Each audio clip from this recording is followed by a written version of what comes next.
vô lọ rã cần đâu nghe đầu thắt khùng mấy con bò bật ê nó xem phở mấy sao cái thuốc để ăn cái lồng hết thì ăn nhiều cái lồng đó chẳng hạn cái giống mặt không thật thằng khá tôi sẽ ăn nô để ăn thật nè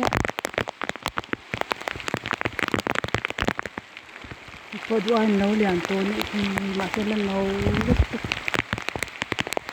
cái nữa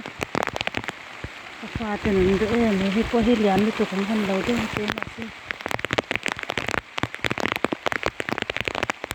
để trả cho lựa giống chỗ này luôn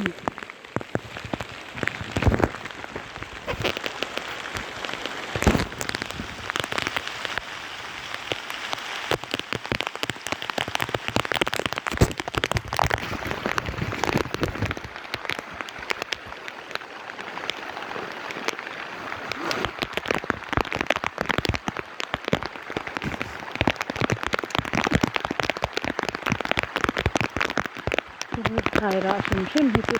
đây coi cái lâu cái gì đó nè cái cái xem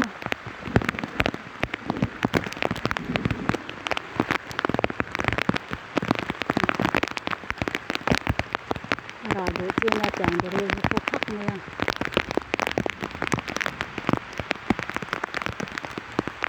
không phải cái lớp té nó lớn hơn còn ít chứ sao không cái lỗ lỗ nó cái lớp té nó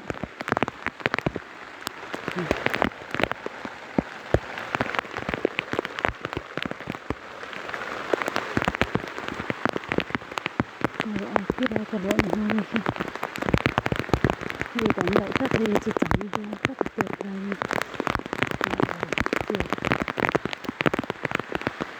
ăn không đĩa này mà sẽ ăn không cái thật biết còn hồ đâu có không ăn lâu liền không ê lên mà chưa bằng không